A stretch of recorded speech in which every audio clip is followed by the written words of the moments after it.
गोविंदासक भक्ति भावना। देखिए इस पे कई सारे क्वेश्चंस आते हैं कि गोविंदासक भक्ति भावना प्रस्तुत करो। गोविंदासक भक्ति भावना श्रृंगार के लत्ती से उझरायल अछि, या भक्ति उनका भावना है और उसका आवरण श्रृंगार है। तो ये सारे क्वेश्चन का आंसर एक ही से हो जाता है। कैसे हम देखते हैं, सबसे पहले तो और हम देखेंगे कि नवधा शैली क्या है, श्रीमद् भागवत क्या है। एक समय का लिमिटेशन होने के कारण उस सब का हम चर्चा नहीं करते हुए मेन बात का हम केवल चर्चा कर रहे हैं। देखिए गोविंदास को अगर जानना है तो प्रेम का शुद्ध स्वरूप जानना पड़ेगा। प्रेम और वासना में अंतर होता है ना। वासना जिससे आप लोग वशीभूत रहते हैं, किसी को देखते हैं सड़क पर जाते हुए और आके घुमा लेते हैं, वो क्या है? वासना। क्षण भंगुर होता है, एक निकल गई फिर दूसरा आ रही है, फिर उसको भी देख लेते हैं, तीसरा को भी देख लेते हैं, मन में कोई विराजमान नहीं होती है, वह वासना है। प्रेम क्या होता है? शाश्वत होता है। प्रेम को देखने की जरूरत नहीं है, प्रेम आत्मा की आंखों से देखा जाता है। प्रत्यक्ष हो तो भी हम देख सकते हैं और प्रत्यक्ष हो तो भी देख सकते हैं। शरीर का वहां पर कोई स्वरूप नहीं होता है, वही प्रेम होता है। और यही प्रेम क्या होता है? भक्ति का आधार बन जाता है। श्रीमद् भागवत गीता में पुराण में भक्ति के 9 प्रकार है, जिसको नवधा शैली कहते हैं। तो इस 9 प्रकार के भक्ति में जो है श्रृंगार भी एक माध्यम है, जिसमें एक सखा भाव होता है और एक दास्य भाव होता है। जब प्रेमी और प्रेमिका में एक प्रेमिका जो है ना जीवात्मा हो और प्रेमी परमात्मा हो, ब्रह्म हो, तो क्या हो जाएगा? समर्पण हो जाएगा। और जब समर्पण हो जाएगा तो वहां पर क्या हो जाएगा? प्रेम देवत्व स्वरूप को प्राप्त कर लेगा, देवत्व से पर ब्रह्म स्वरूप को प्राप्त कर लेगा। यही अवस्था को 3 अवस्था में हम इनको बांट करके देख सकते हैं। पहला अवस्था जब इनका भक्ति का आता है, उसमें इनका जो ये प्रेम है, इसमें यह राधा जो है इस और कृष्ण है एक साधारण प्रेमी और प्रेमिका है। जिस प्रकार से यह आपका प्रेम होता है, एक मनुष्य का प्रेम होता है, उस प्रकार से यह प्रेम है। लेकिन देखिए प्रेम में कैसे आवरण है? श्रृंगार। आवरण का मतलब उसका ढक, मतलब उसको जिससे हम ढक देते हैं, जिसको हम चादर कह सकते हैं, है ना। देखिए एक कारण देखने में क्या लगता है कि चेतन न रहे चुंबन बेली। राधा कह रही है, विद्यापति और गोविंदास के राधा में यही अंतर है कि गोविंदास की राधा अचेतन अवस्था में चली जाती है, जिसको मिलन का आनंद प्राप्त नहीं हो पाता है। लेकिन विद्यापति की राधा जो है ना चेतन अवस्था में मिलन करती है। वह मिलन का आनंद खुद भी ग्रहण करती है और कृष्ण भी आनंद ग्रहण करते हैं। लेकिन गोविंदास का जो है ना राधा लालसा रखती है लेकिन आनंद प्राप्त नहीं कर पाती है। आनंद प्राप्त कौन करते हैं? कृष्ण प्राप्त करते हैं। राधा का अभिष्ट भी, उद्देश्य भी यही है कि वह क्या करे? प्रेम कौन प्राप्त करे? कृष्ण प्राप्त करे। क्योंकि एक भक्त हमेशा चाहता है कि अपने आराध्य को हम क्या करें? खुश करें, लालित्य करें, मनोरम करें। तो यही चीज यहाँ पर राधा का है, ठीक है ना। कहते हैं कि चेतन न रहे चुम्बन बेली, के जान कि हम रभस रस के लिए करें कि हम जब कृष्ण हमको चुम्बन लेते हैं तभी हमको अचेतन अवस्था में चले जाते हैं, मूर्छित हो जाते हैं। तो रभस रस के लिए मिलन का आनंद क्या होता है हमें क्या पता है ना। कहती है कि जे धनी मानी सूरत अधिदेवी तनिकर चरण कमल मोर सेवी।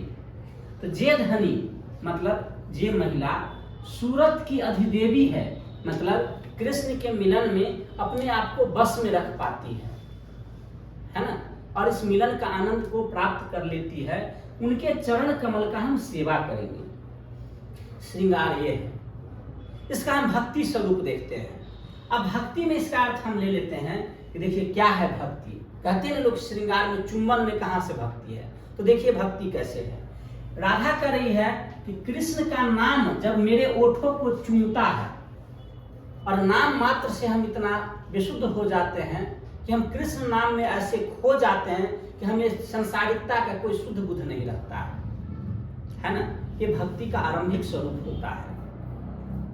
कहती है कि जो धनी मानी सूरत अधिदेवी, जो धनी जो इस शुद्ध बुद्ध की अवस्था से ऊपर उठ गई है, जैसे हमारे साईं बाबा सब हैं, जैसे हमारे बहुत संत हैं जो क्या करते हैं, भगवान से साक्षात्कार करते हैं, तो कह रहे हैं कि जो सूरत अधिदेवी है, मतलब इतना ऊपर उठ चुकी है कि कृष्ण भी उनके सूरत पर आकर्षित है, मतलब कृष्ण के बराबर चले गए हैं।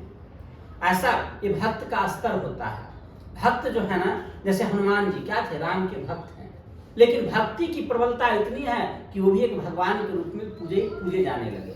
वही चीज यहाँ पर राधा कह रही है कि जो कृष्ण से साक्षात्कार करती हैं या करते हैं, वैसे महिला के चरणों को हम सेवा करेंगे।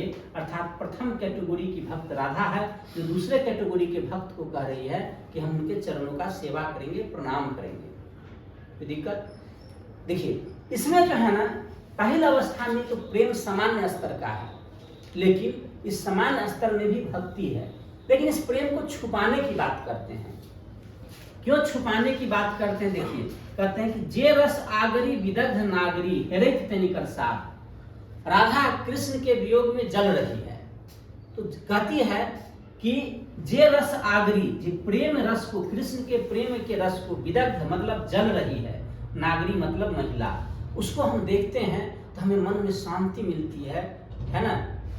जब चोट खाया हुआ हृदय कहाँ जाता है, किसके कंधा पे रोता है? चोट खाए के ही, है ना, तुम ही सनम और हम ही सनम, ये होता है। तो आप लोग भी इसका फील तो किए ही होंगे, ठीक है ना, दिल टूटने के बाद, है ना। तो दिल टूटने के बाद राधा का जो है ना, वही कर रही है कि हम कृष्ण वियोग में जो है ना पड़े हुए हैं, और इसी प्रकार के वियोग में दुखियारी जिसको देखते हैं तो मेरे मन को क्या मिलता है? शांति मिलता है। प्रेम को वह जता रही है, दूसरे से कह रही है। तब गोविंद दास यहाँ पर कह रहे हैं कि गोविंद दास जहाँ कह रहे हैं कि आन जनावल होइत धनी प्रमाद, प्रमाद मतलब गलत, कि हे धनी प्रेम को छुपाओ, किसी को मत बताओ, प्रेम को बताना गलत होगा। क्यों? क्योंकि तुम शादीशुदा हो। यह कृष्ण का जो पहले स्तर का प्रेम है, इसमें यह परकिया प्रेम है।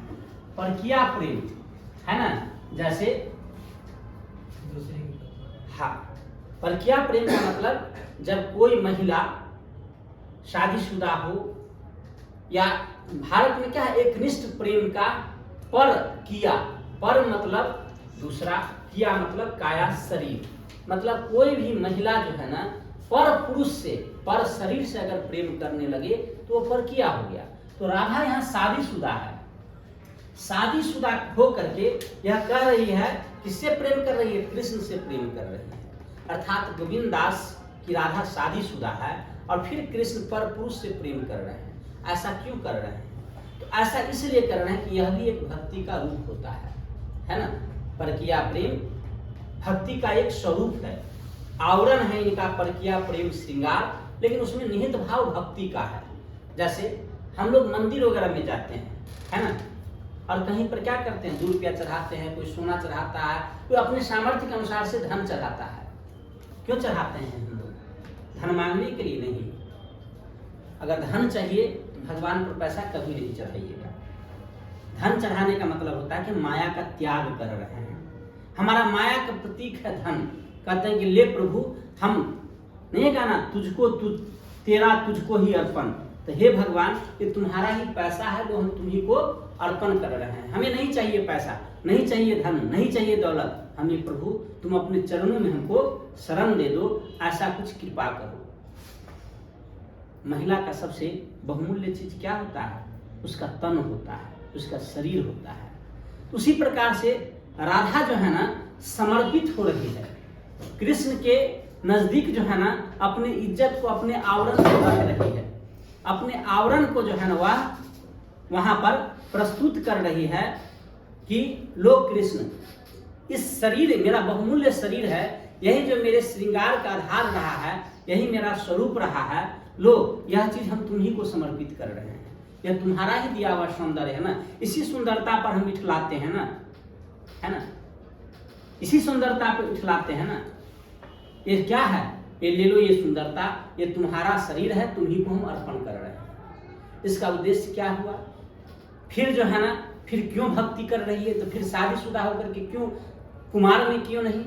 इसके मतलब ये होता है कि जैसे मेरा किसी भी लड़की का विवाह होता है, तो विवाह के बाद क्या है,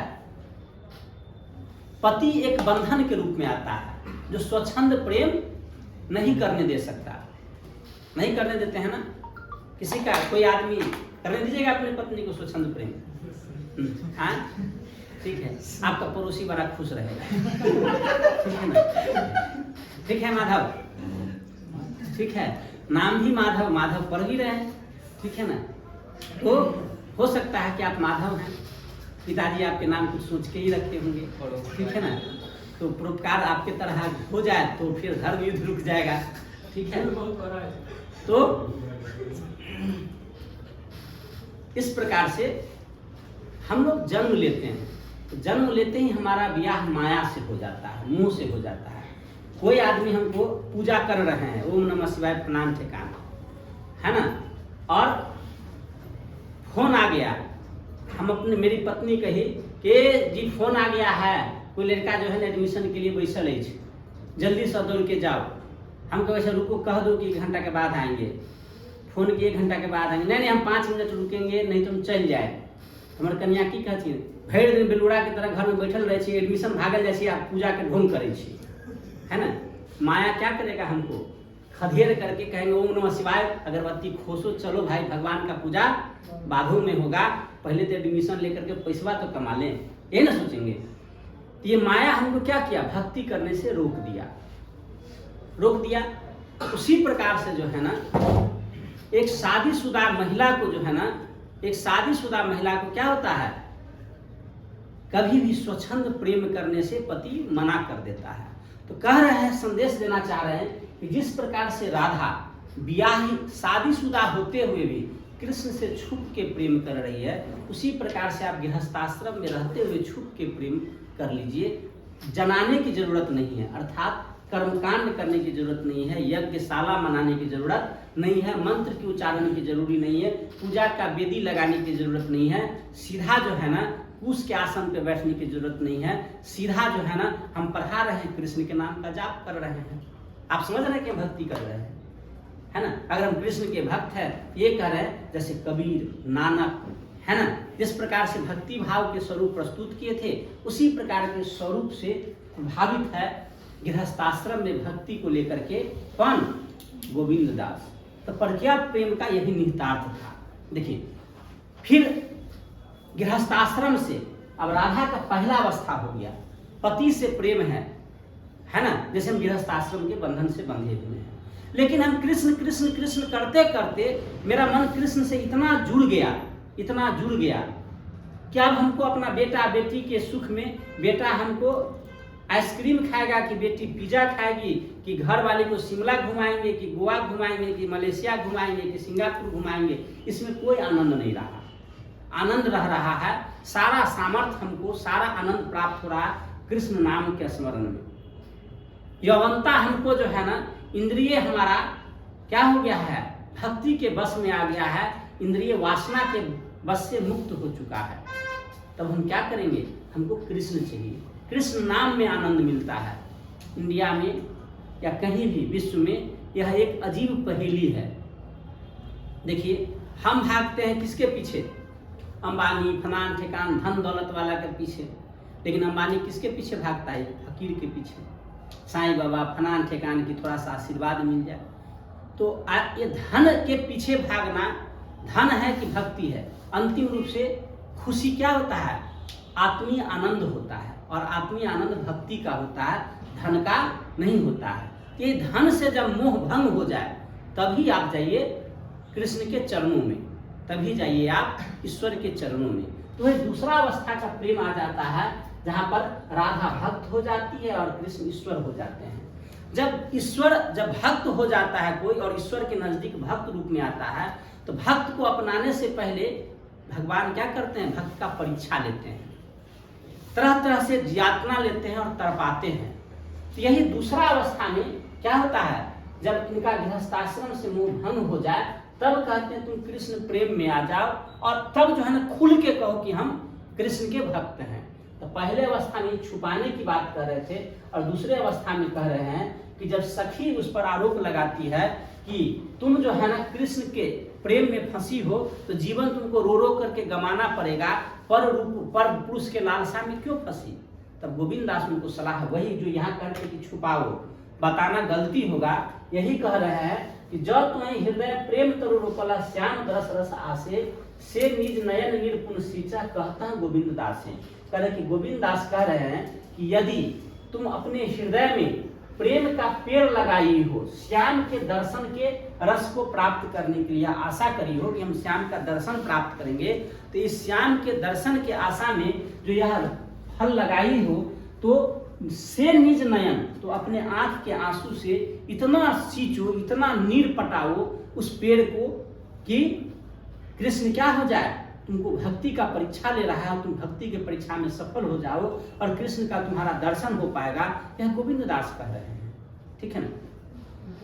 तीसरा अवस्था जब यही चला जाता है, जब भगवान क्या हो जाते हैं, भक्त एक क्या हो जाता है, भक्त परीक्षा में जब सफल हो जाता है ना, तब जाकर के तीसरा अवस्था आता है, जहां पर जिस प्रकार से देखिएगा इंद्रिय शिथिल हो जाता है तो प्रेम और बढ़ जाता है। हर दाम्पत्य जीवन का बुढ़ापा प्रेम सबसे आदर्श प्रेम होता है। जब तक इंद्रिय चंचल होता है तब तक लड़ाई खूब रहता है ना, और जब इंद्रिय शांत पड़ जाता है तो प्रेम का ये वास्तविक स्वरूप होता है ना। जहां इंद्रिय का भाव है तो वासना है ना, और इंद्रिय का भाव अगर समाप्त हो गया तो प्रेम का स्वरूप शाश्वत हो जाता है। तब शरीर एक दूसरे को नहीं खोजता है, शरीर का पहचान नहीं रह जाता है। जिस प्रकार से आत्मा मुक्त होता है तो ब्रह्म में जाकर के मिलता है, वैसे ही जब प्रेमी ब्रह्मात्मा हो जाए और भक्त जो है ना आत्मा हो जाए, तो मिलने का वही ब्रह्मानंद का सुखानुभूति प्राप्त कर सकता है और करता है। यही प्रेम का सर्वोच्च अवस्था होता है, जहाँ आत्मीय मिलन होता है ना। अब देखिए कैसे श्रृंगारिक है लेकिन भक्ति है। देखिए इसमें तीसरे चरण में राधा जीव है और जीवात्मा है और कृष्ण क्या है, ब्रह्म है। अब यहाँ पर शरीर का इंद्रिय का कोई बोध नहीं रहा। क्यों नहीं रहा, कैसे नहीं रहा, तो देखिए रोदित राधा श्यामक कोर, दुख में डूबी हुई है राधा और उस राधा के गोद में बैठे हुए हैं श्याम, श्रृंगारिक है ना। हरि हरि कहाँ गेल प्राणनाथ मोर, और कृष्ण से ही पूछ रही हैं कि हे हरि मेरा प्राणनाथ कहाँ चले गए, मेरा प्राणनाथ कहाँ गए जिनसे हम प्रेम करते, मेरा कृष्ण कहाँ गए। जाना है सखी प्रेम अज्ञान, तब सखी के रूप में गोविंद दास कह रहे हैं कि हे सखी हम जान गए। प्रेम का जो अंतिम अवस्था होता है अज्ञान का अवस्था होता है, जहां पर इंद्रिय ज्ञान समाप्त हो जाता है, किसी प्रकार का इंद्रिय ज्ञान नहीं होता, शुद्ध बुद्ध समाप्त हो जाता है, वही तुम्हारा अवस्था आ गया है। अब तुम्हें इंद्रिय मिलन का आनंद नहीं चाहिए, तुम्हें अब क्या चाहिए, ब्रह्म मिलन का आनंद चाहिए। इसीलिए तुम नागरी कोर नागर नहीं जान कि हे नागरी, तुम्हारे ही कोर में गोद में नागर बैठा हुआ है, कृष्ण बैठा हुआ है, फिर भी तुम नहीं जान रही हो, नहीं समझ रही हो कि ये कृष्ण है। अर्थात अब तुम्हें कृष्ण का इंद्रिय नहीं चाहिए, कृष्ण का शरीर नहीं चाहिए, कृष्ण का क्या चाहिए, ब्रह्म स्वरूप चाहिए, जहां पर तुम उस ब्रह्म में विलीन होकर के अपने जीवन को मोक्ष को प्राप्त कर सकती हो और जीवन का उद्धार कर सकती हो, जो भक्ति का अंतिम चरण होता है। इस प्रकार से 3 चरण में ये चीज गया। इसको हम फिर नवधा शैली के माध्यम से फिर आगे देखेंगे। और यहीं तक इस वीडियो को आप लोग देखिएगा, अच्छा लगे तो सब्सक्राइब करिएगा। मेरा चैनल है Maithili for IAS by Surendra Rao, और इसको आप लोग मैथिली है और मिथिलांचल के लिए, मिथिलांचल के विकास के लिए एक छोटा सा ये प्रयास है, जागरूकता है, और इस जागरूकता का आप एक अहम हिस्सा बनिए और अपना योगदान दीजिए। यह आपसे एक रिक्वेस्ट है, प्रार्थना है।